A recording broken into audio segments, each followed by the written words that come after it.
Gavin Newsom, in many ways, has been seen as leading the charge against Trump 2.0 and is certainly going to make a bid for the presidency come 2028. Now, I do not believe that Gavin Newsom is up for this moment, and he is not the right fit for Democratic or the left leadership broadly this next election cycle. And this is a huge reason why. So Gavin Newsom started a podcast shortly after Donald Trump won this last election. And I think after the election loss, a lot of the Democratic Party really went on two different fronts or approaches in their analysis of what went wrong and how the party and the left needs to move forward. You have the sort of Bernie Sanders crowd, which essentially blamed the fact that the Democratic Party was not addressing working class issues enough and not embracing more bold, populist, salient policy in an attempt to adequately and seriously address the needs of the American people. And so this was something that Bernie Sanders had actually written and expressed immediately when Donald Trump won the last election. And then you have the different side of the Democratic Party, like the Gavin Newsoms of the world, which took a different lesson from the loss. And their lesson was that the media ecosystem has changed drastically to include alternative media, independent media, and forums and mediums like podcasts. Hence why Gavin Newsom decided to start this. They saw podcasts like Joe Rogan, Theo Vaughn, etc., and all of these various other streamers as being critical in particularly young men's support for Donald Trump this time around, which is true. Young men overwhelmingly pulled for Donald Trump. Latino men, a majority of Latino men actually pulled for Donald Trump in the 2024 election. So there was some truth to that, but they took those lessons in terms of both the new media ecosystem as well as some of the more conservative messaging regarding social issues as being what the Democratic Party needs to adopt. In other words, combining some of the old orthodoxy behind Democratic Party leadership, where every time you lose an election, it's because you went too far left and it was because Kamala was seen as too much of a progressive. And so what they really took from that is we need to start dropping a lot of these social issues, not standing, 10 toes down with, for example, our trans allies, maybe condemning some of the DEI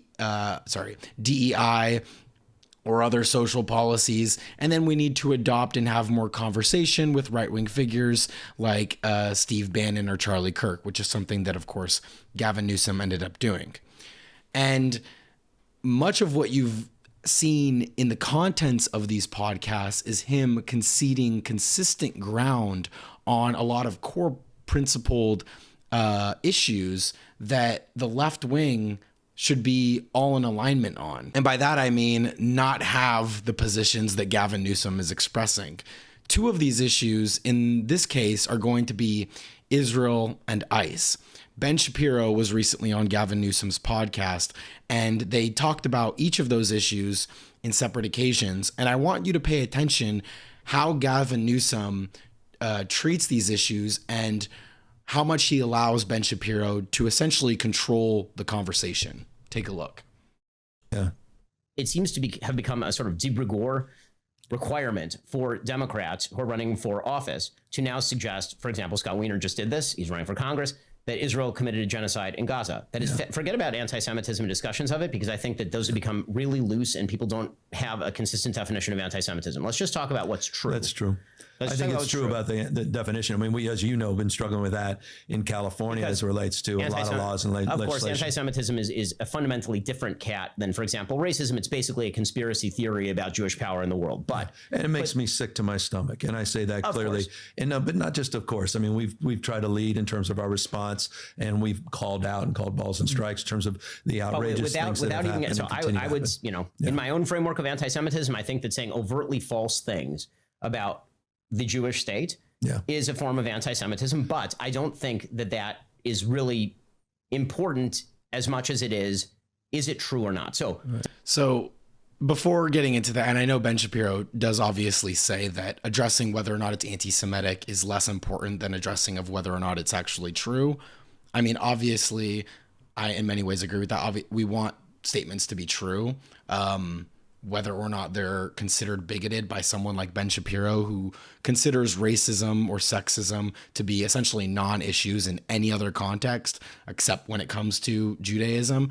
But the notion that saying a false thing, and false by Ben Shapiro's standards, about Israel is somehow anti-Semitic is utterly ridiculous, because we do not hold this same standard for any other nation, right? If I were to say something quote unquote false, or rather contested, about China, nobody's going to call me anti-Chinese, right? But for whatever reason, that standard exists in the case of Israel, which I think is utterly absurd. But let's hear him talk more about the genocide claim. And again, watch how Gavin Newsom just tacitly endorses Ben Shapiro's understanding of the issue. Democrats have now been dragged into this conversation, some dragged, some run with, flags waving, into the conversation this notion about of genocide. Yes. Yeah.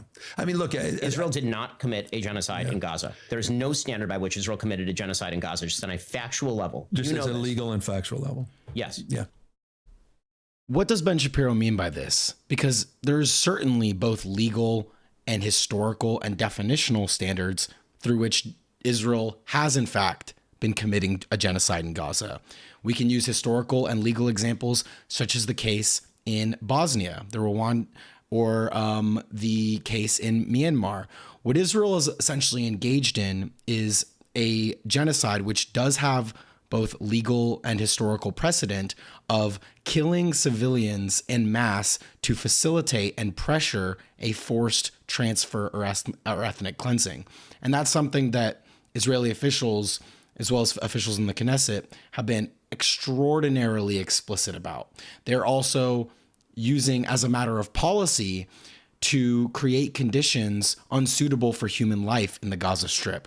They did this both when they blocked all aid going to the Gaza Strip for 3 months straight. That includes both food and medicine to a civilian population that is being both starved, bombed, and incapable of being treated adequately for the medical conditions that they need in the moment, as well as targeting civilian infrastructure and utterly demolishing it en masse, right? So there is both historical and legal precedent for the case to be made of genocide. Just wanted to get that out of the way. What is your opinion of this? My opinion is, I understand the tendency for people to make that, to assert that. Why? On the basis of the images and the proportionality. Ugly as it relates doesn't mean genocide. No. And by the way, I agree with you. And international and proportionality doesn't mean that if you kill my child and I then kill 7 criminals, that I've been disproportionate. I'm not disagreeing with you, but I think. No, and Ben Shapiro, the laws of proportionality when it comes to international law means that you actually need to have a justified military assessment that it's going to be to your military advantage to do something like bomb a hospital, right? That's what the laws of proportionality are in regards to. And Israel never even makes such case, let alone attempts to, considering none of what they've engaged in is targeted in any way. You look at the north of the Gaza Strip especially, it is decimated to rubble and ash. There is virtually hardly any buildings still standing. And Israel actually goes insofar as to just target homes and demolish homes. You can't use the justification that Hamas hides behind civilians when most of what Israel has actually been doing is just targeting homes, targeting people who they suspect to be low-level Hamas operatives when they're at home with their family, and subsequently then bombing and killing their entire family. There's a reason why the demographic data of those who have been killed in Gaza suggests entire lineages and bloodlines being wiped out, all families simultaneously being unalived because they're being killed in their own homes. But I understand that tendency on the basis of trying to reconcile the proportionate nature of how the war was ultimately conducted and the devastation. I have a question. Why do you feel the need to create a permission structure for that sort of stuff? I mean, meaning it's not true. Yeah. Why not just say it's not true? Yeah, look, I don't know the definition, or I don't know the legal threshold. That's not my opinion, so I don't share that opinion as it relates to genocide. I do not agree with that notion. So notice what Gavin Newsom just said. He said he doesn't agree with it. He says he disagrees with the application of genocide being used, but now he's saying that he doesn't know the legal definition or whether or not the definition of genocide would apply in the legal context. So are you agnostic, or do you know that the definition and the legal justification would not apply to Israel?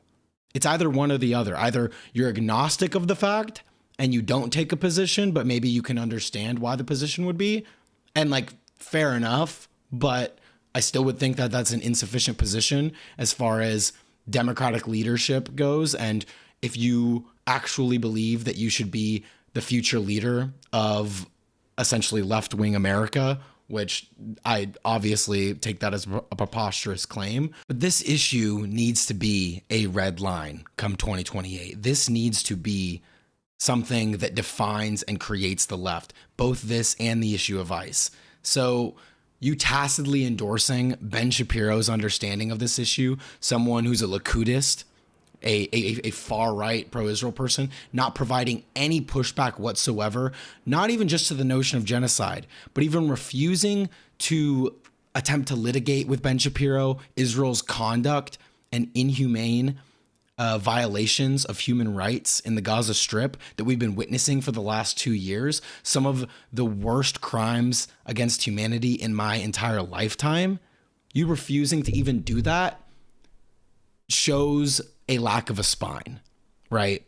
And you do not deserve to be in any sort of leadership position within the Democratic Party if this is the sort of attitude you are taking on this issue.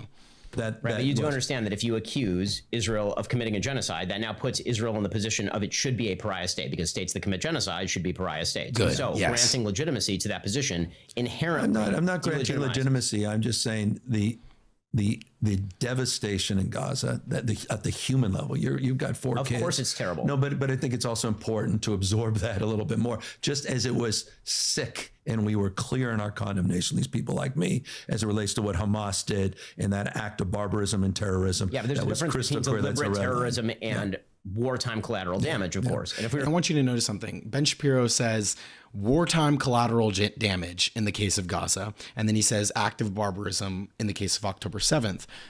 That rhetorically is functionally no different than how Gavin Newsom phrased it, right? From a human level, the devastation, it's a tragedy. It's almost as though it's a happenstance, the way that Gavin Newsom speaks about Israel's genocidal war in Gaza. It's almost as if it's a natural disaster. We need to just have sympathy.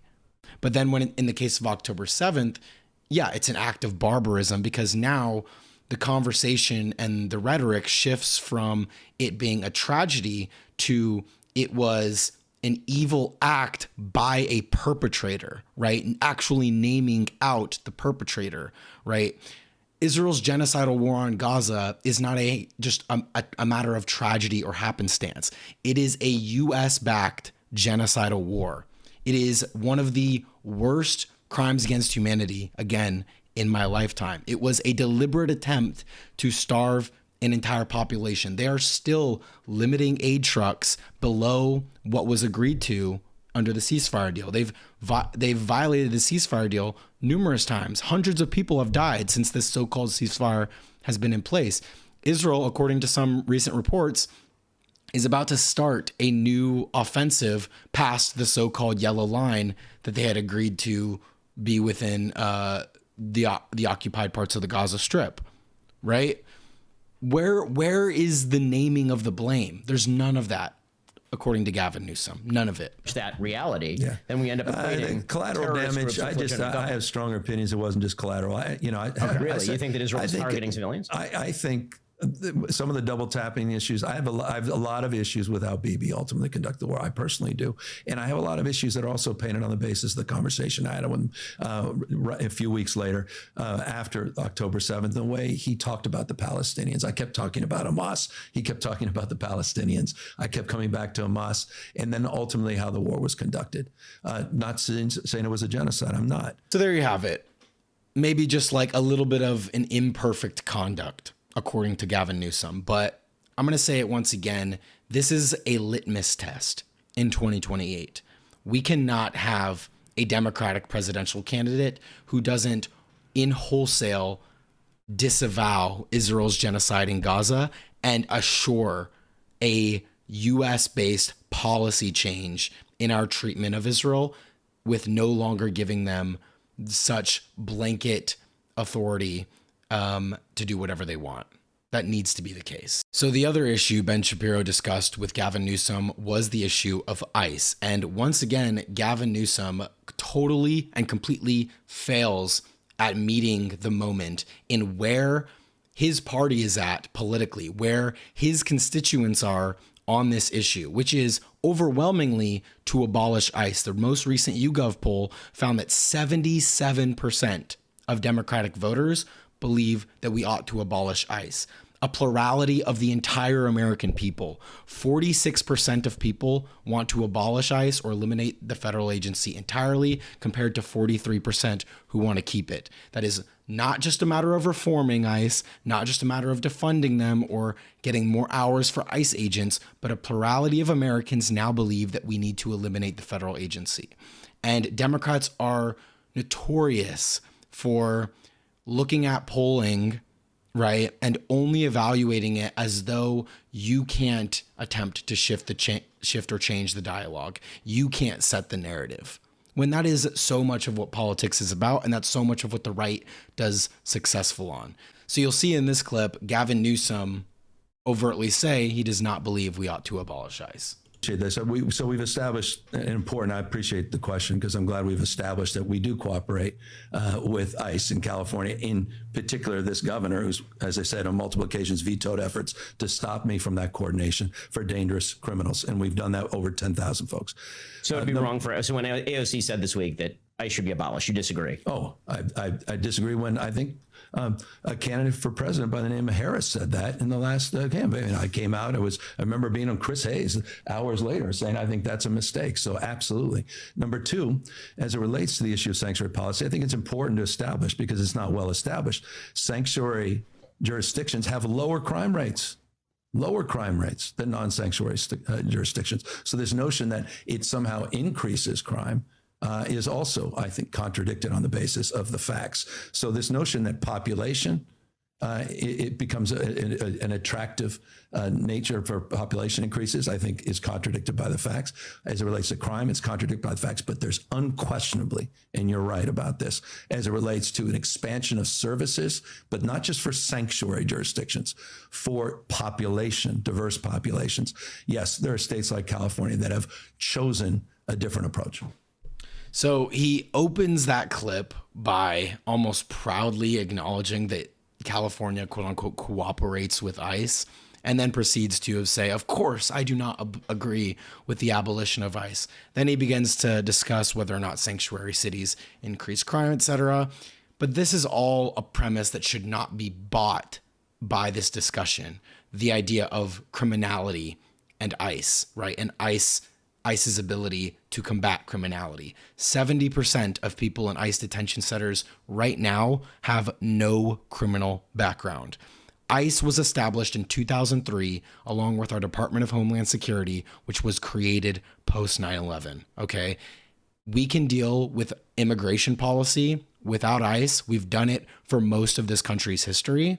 And in terms of the serious crimes that ICE does go after, it's not most of what they do. The vast majority of what they do is go after people with no criminal background, as I just mentioned.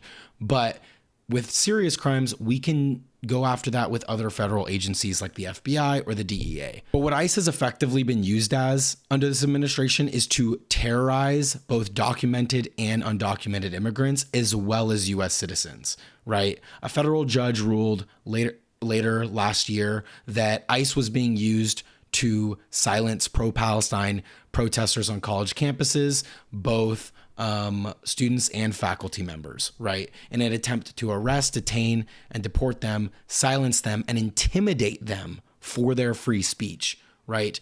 This institution is not in any way protecting communities. It is actively terrorizing them. And they get into that in this next clip. So one of the things that I had mentioned a little bit earlier is how Gavin Newsom embraced the more alternative media approach. Well, part of that has been, and part of what he's been getting a lot of praise for under this administration is his social media game, right? Is the memification of Donald Trump, the brazen attitude, the attempt to appeal to Gen Z in more overt or not giving a fuck sort of ways. And some of that has come with the rhetoric that his press office has been using on his social media team. So you'll see here on the screen, it says, Governor Newsom's press office, state-sponsored terrorism. Now, this happened, of course, in the wake of the killing of Renee Good, right? Watch this clip and notice what Gavin Newsom says in response to Ben Shapiro bringing this up. One was a narrative that was immediately pushed by the Trump administration and Secretary of Homeland Security Kristi Noem that she was a domestic terrorist who was attempting to run over officers with her car and was legitimately trying, not just this officer, but multiple officers. That was the original statement. I said at the time, I thought that was untrue. And good on Ben Shapiro for saying that that was untrue, but that is not just untrue. That is an extreme lie that was not just reiterated or created rather by Kristi Noem, but it was also regurgitated by the President of the United States and JD Vance. So let's not undermine the degree at which they are attempting to paint Renee Good as a domestic terrorist, which is reprehensible considering we know that she is now, of course, deceased, and they're making a mock or decimating her name, right? And then your press office tweeted out that it was state-sponsored terrorism, which, I mean, Governor, I do have to ask you about that. Yeah. That sort of thing makes our politics worse. Yeah. I mean, it does. Yeah. I mean, our ICE officers obviously are not terrorists. Yeah. A tragic situation is not state-sponsored terrorism. Yeah, I think that's fair. I mean, one was a narrative that was... Yep, and then he says, of course, in that moment, yeah, I think that's fair, right? So thank you, Gavin Newsom. Thank you for reaffirming the idea that many on the left suspected, that you are not, in fact, behind any of this sort of fight rhetoric behind your social media accounts. You're not up for this moment. You're not in favor of abolishing ICE. You don't believe Israel's committing a genocide in Gaza and have only tacitly criticized Netanyahu's conduct, but are unable to robustly attempt to defend the Palestinian people who have been massacred in front of one of the biggest cheerleaders of that massacring being someone like Ben Shapiro.